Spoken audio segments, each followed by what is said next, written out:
halfway through the week, but that doesn't mean anything because it's still time to get up and get better.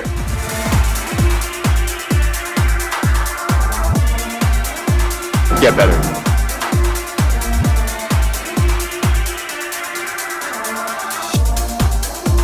Go get it.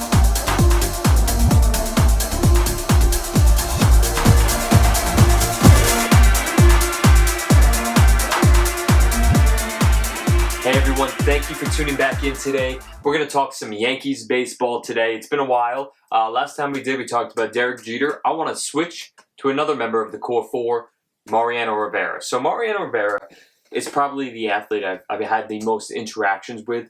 And the first time I got to meet Mariano was, one of those moments. And I don't get starstruck. I've said that before, but I was just really, really taken back. It was just, me and my friend Francesca, we had to go film something. We were living in New Rochelle during our internship, and we had to go to his church, which was right down the street. And we went to his church, and he opened the door. We never met him. And it was just, we got to spend like 10, 15 minutes, just the three of us, recording this segment for a commercial. And, I remember I was holding a paper backwards, and he started cracking up. I was like, oh, wow, I got Mariano to laugh. Like, it was just something, as a kid, you look up to these guys, and there I am with one of my best friends and Mariano Rivera, and we're doing work with him. And it was just, I got to meet him multiple times after that. I remember my former boss said in front of him, this is one of the hardest working kids you'll meet. And that meant the world to me, for someone to say that in front of Mariano Rivera. And then when I moved on to TMZ, I got to interview him at his gala, and I remember being on the carpet with him, and I was just us talking, and it's just like every time I meet him, I'm still like, this is Mariano, the guy that I saw closing out World Series, closing out games every night, and here I am getting to work with him, and it was just such a great experience to have that and say I did that. But it's really special to look at his career. Mariano Rivera came from absolutely nothing. He had no money. In Panama, he grew up, very close relationship with his parents, but he had no money. And he said that he didn't even like pitching. I thought that was funny. We're going to play that quick.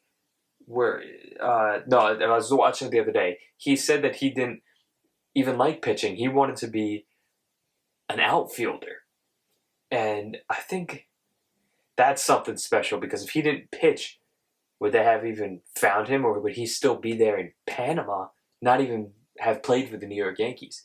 And not that Panama it's a beautiful place, but he would not have had the success if he never started pitching. Maybe, we don't know.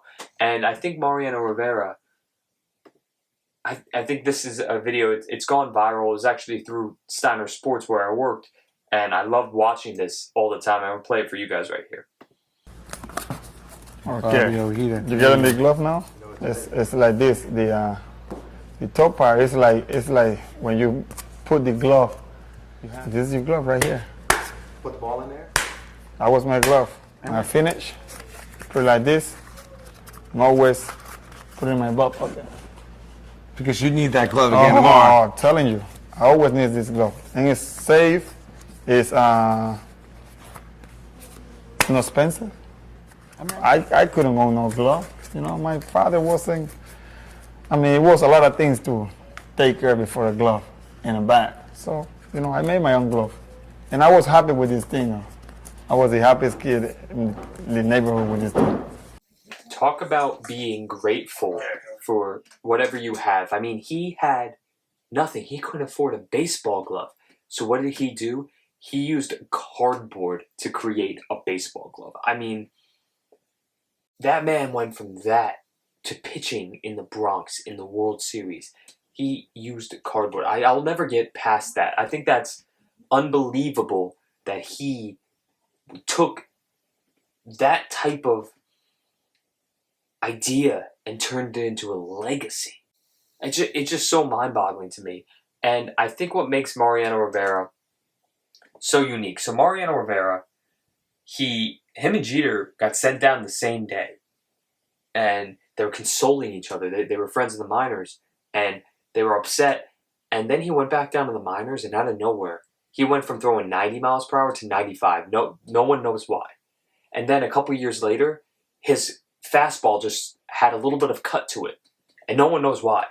The thing that he's most known for, maybe the most effective pitch in baseball history, he just started throwing for no reason. And Mariano's a man of faith, and I think that shows that having faith in something you love, you never know what direction it's going to take you. I mean, it just happened.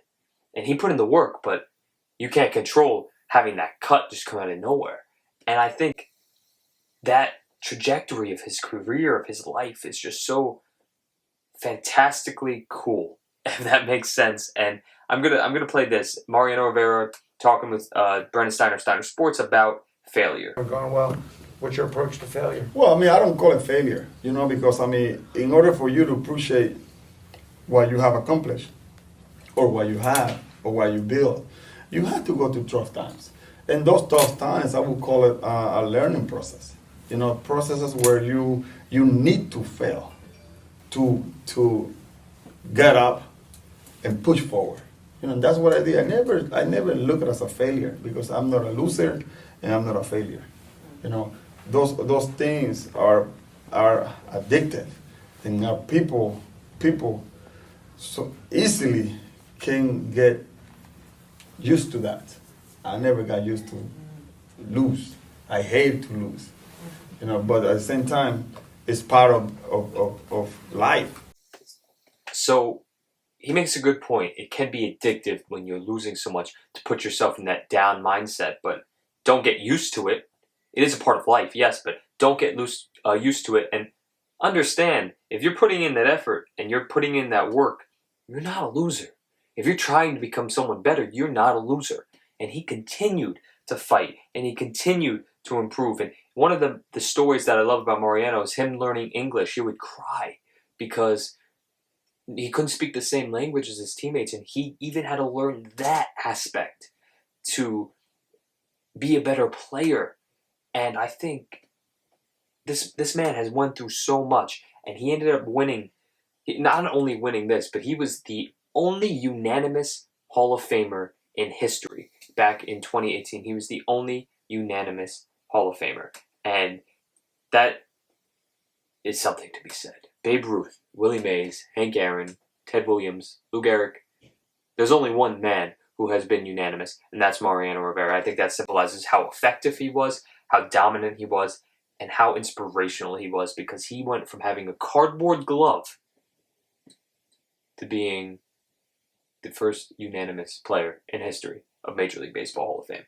And he ended up winning the Presidential Medal of Freedom, which is the highest civilian honor in our country, and he talked about learning English, and I think this is awesome. And for me, it's an honor and a privilege to receive this award, this Medal of Freedom, which, I mean, all I did is try to be the best and do the best for America. One thing that I have to remark is one remark. When I came here in 1990, I came to Tampa. Didn't speak no English. I mean, I didn't speak now. Forget about 1990.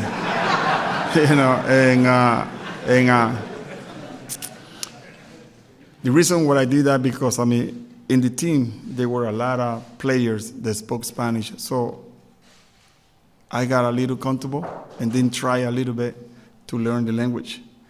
My second year in baseball, I was in Greensboro, North Carolina, where most of the people didn't speak any Spanish. Especially my teammates, even I was a little younger, so the guys that spoke Spanish on the team would hang out with the older guys, and I was left out, and I was hanging out with the guys, a friend of mine, Tim Cooper, and another white guy, Bob Deller. Those two I asked because I was frustrated. Times that I go to bed crying, not because of the game, but because I was frustrated because I couldn't speak the language. I couldn't speak English.